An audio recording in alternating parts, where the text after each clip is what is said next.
Example 58 को देखो, ये भी अच्छा है अपने आप में। SCRA 91 में ये क्वेश्चन पूछा जा चुका है, तो आप अंदाज़ा लगा सकते हैं क्वेश्चन कितना अच्छा होगा। तो चलिए इसको सॉल्व करते हैं। सॉल्यूशन यहाँ पर लिख देता हूँ। आपसे इस क्वेश्चन में कह रहा है if the position vector of a particle, किसी पार्टिकल का पोजीशन वेक्टर दे रखा है, वो ये R vector is equal to 4 cos 2t i plus 4 sin 2t j plus 60 k metre में पोजीशन वेक्टर है। इट मीन्स यहाँ से आता है ये पूरा का पूरा क्या है, ये एक पोजीशन वेक्टर है। आपसे कह रहा है calculate its acceleration at t is equal to π/4। ये t इज इक्वल टू π/4 पर आपको क्या बताना है, एक्सेलरेशन बताना।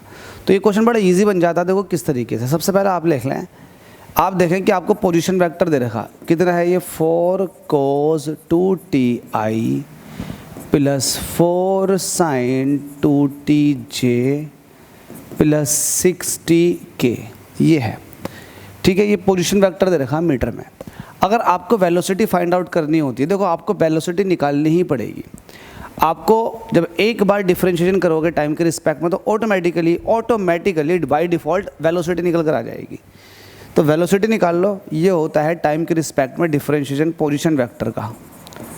जब आप टाइम के रिस्पेक्ट में डिफरेंशिएशन करते हो तो यहाँ पर देखो, पहले इस टर्म का होगा डिफरेंशिएशन, फिर इसका और फिर इसका। जब पहले इसका करोगे तो ये 4 एज ए कॉन्स्टेंट बाहर रहेगा।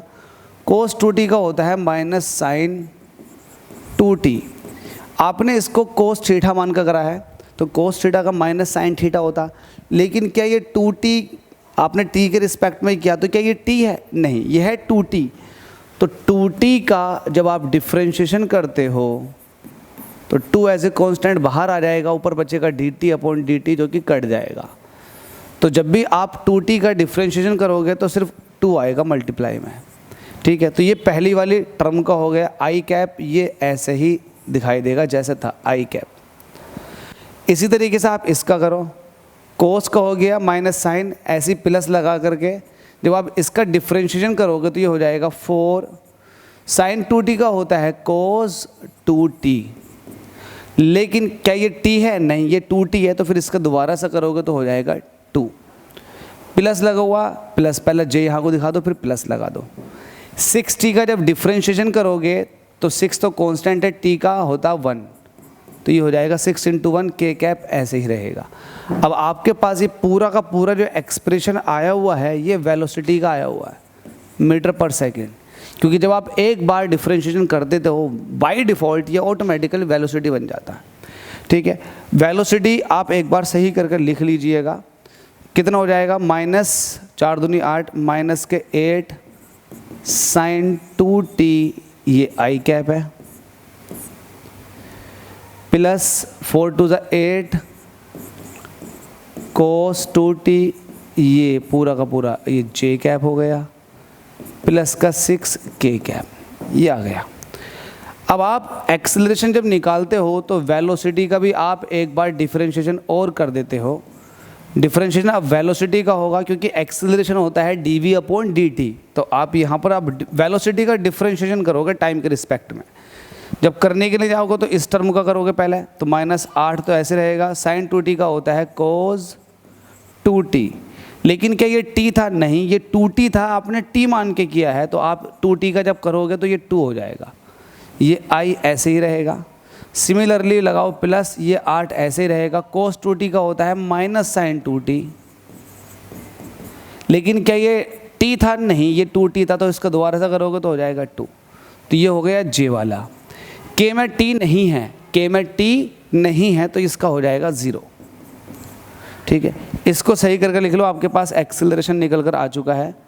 कितना आया आपके पास? एक्सेलरेशन इज इक्वल टू, देखो 8 दूनी 16 माइनस के 16 cos 2t, ये आया आई कैप। ऐसी 8 दूनी 16 माइनस 16 साइन 2t, पूरा का पूरा ये j कैप। ये आपके पास एक्सेलरेशन आ चुका है इन टर्म्स ऑफ वेक्टर। लेकिन उसने पूछा आप एक्सेलरेशन बताओ t इज इक्वल टू π/4 पर, तो आप कहोगे at t is equal to π/4।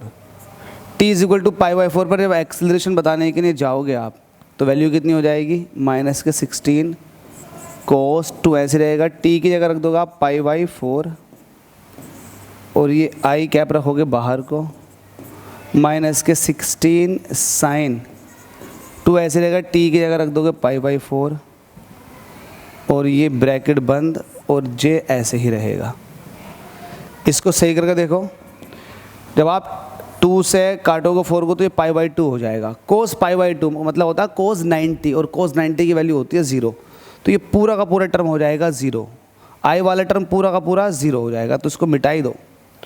Minus जरा यहाँ देखो, इससे काटोगे तो ये 2 बार चला जाएगा साइन π/2। साइन π/2 का मतलब होता है साइन 90 और साइन 90 की वैल्यू होती है 1, तो ये तो 1 हो जाएगा। बचेगा कितना, माइनस के 16 जे। कितना हो जाएगा, माइनस के 16 जे।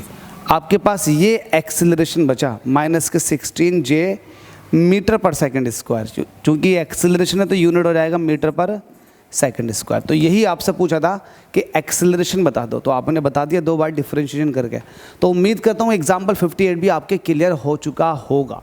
तो जितना हो सके 11th वालों को एसएल अरोड़ा की सारी वीडियोस शेयर करो, जितना हो सके उनकी मदद करो, क्योंकि जब आप किसी की मदद करते हैं तो ऑटोमेटिकली बाय डिफ़ॉल्ट आपकी भी कोई ना कोई मदद कर देता है, और जब आप किसी की मदद नहीं करते हैं तो फिर आपकी भी कोई मदद नहीं करता। ये मेरा पूरा का पूरा इस पर ट्रस्ट है, ये आप आजमा कर देख सकते हैं। थैंक यू सो मच आप सभी के प्यार और इतने सारे सपोर्ट के लिए। वीडियो देखने के लिए धन्यवाद।